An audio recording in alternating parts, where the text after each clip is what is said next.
Hello! In this episode we are going to explain what categories of foreigners are considered to be of Ukrainian origin and what they need to do to get the Ukrainian passport based on the fact they have some Ukrainian ancestors. The information in this video is super fresh and up to date as it reflects the dual citizenship law recently passed and having come in force in January of 2026.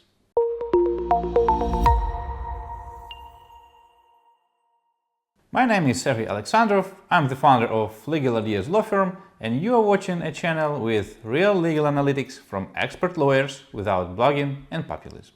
One important reservation.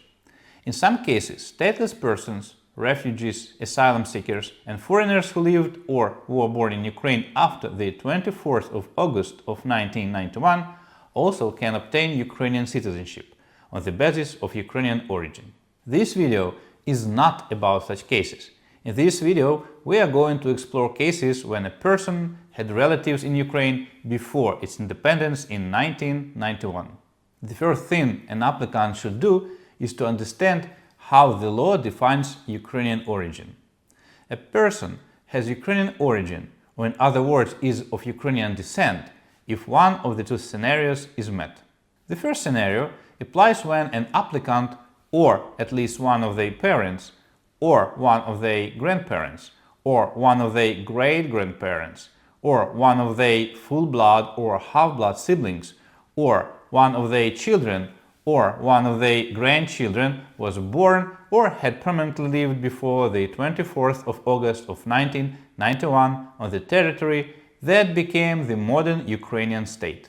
In simple words, it is the territory that became Ukrainian after the Soviet Union collapsed and modern Ukraine declared its independence. The second scenario is very similar, but it has some differences.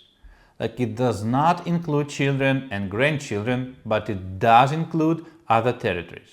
So, the second scenario applies when an applicant, or at least one of their parents, or one of their grandparents, or one of their great-grandparents, or one of their full-blood or half-blood siblings was born or had permanently lived before the 24th of August of 1991 on the territories of the Ukrainian People's Republic, the Western Ukrainian People's Republic, the Ukrainian State, the Ukrainian Socialist People's Republic, the Carpatska Ukraine, the Ukrainian Soviet Socialist Republic, the Crimean People's Republic, the Crimean Autonomous People's Socialist Republic.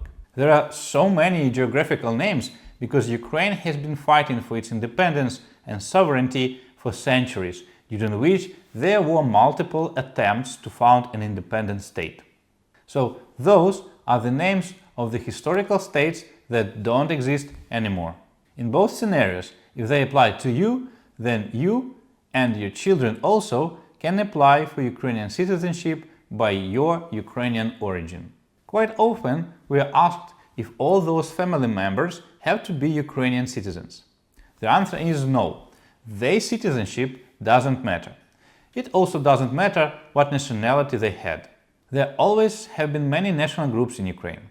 For example, Polish, Jewish, Greek, Tatars, Germans. For instance, your grandma can be German, but you can still obtain Ukrainian citizenship by origin because your grandma lived on the territory of Ukraine. To summarize, there are only two criteria to be met: a defined family relation with your relatives from Ukraine and the fact of their living on Ukrainian territory. To become a Ukrainian citizen by origin, an applicant has to recognize and follow the laws of Ukraine and to pass tests of the fundamentals of the Ukrainian Constitution, history of Ukraine, and the Ukrainian language comprehension test. In one of our previous videos, I explained bit by bit all the requirements for these tests, how and when they are passed. So I recommend watching that video on our channel. Also, in the description to this episode, you will find a direct link to that video. Now, let's speak about the documents that you need to submit to obtain Ukrainian citizenship by origin. There are many different combinations depending on the status of your Ukrainian relative, where and when they lived in Ukraine, whether you have certain health impediments, the fact of serving in the Ukrainian armed forces, etc. If I start explaining each particular case now, the video will take hours and will be overloaded with detailed legal information that may become outdated anytime due to new legislation changes. Since the goal of all our videos is not to generate useless content, but to provide real, useful information, just contact us and we will send you the up-to-date list of documents and the requirements to them that apply to your particular case. But the most important thing is that you need to prove your family relation with your Ukrainian relatives and the fact that they lived in Ukraine in the designated period of time. Usually, it is proved by certificates of birth, death, marriage, extracts from different registers, for example, a church register. In some cases, even online databases may be used. And last but not least, dual citizenship. So since 2026, Ukraine finally accepts dual citizenship, or to be more correct, multiple citizenship. It means that while you are already a citizen of some country, you can also become a Ukrainian citizen without renouncing your current citizenship. As of now, Ukraine allows plural citizenship for citizens of 5 countries: the USA, Canada, Germany, Poland, and Czechia. The list may be updated anytime and will probably be. So if you want to be notified about any changes in this list of countries, I would suggest you subscribe to this channel and especially to our Facebook page. Citizens of other countries will have to commit to renounce their citizenship after obtaining Ukrainian one. It means you don't have to renounce your current citizenship before applying for Ukrainian citizenship.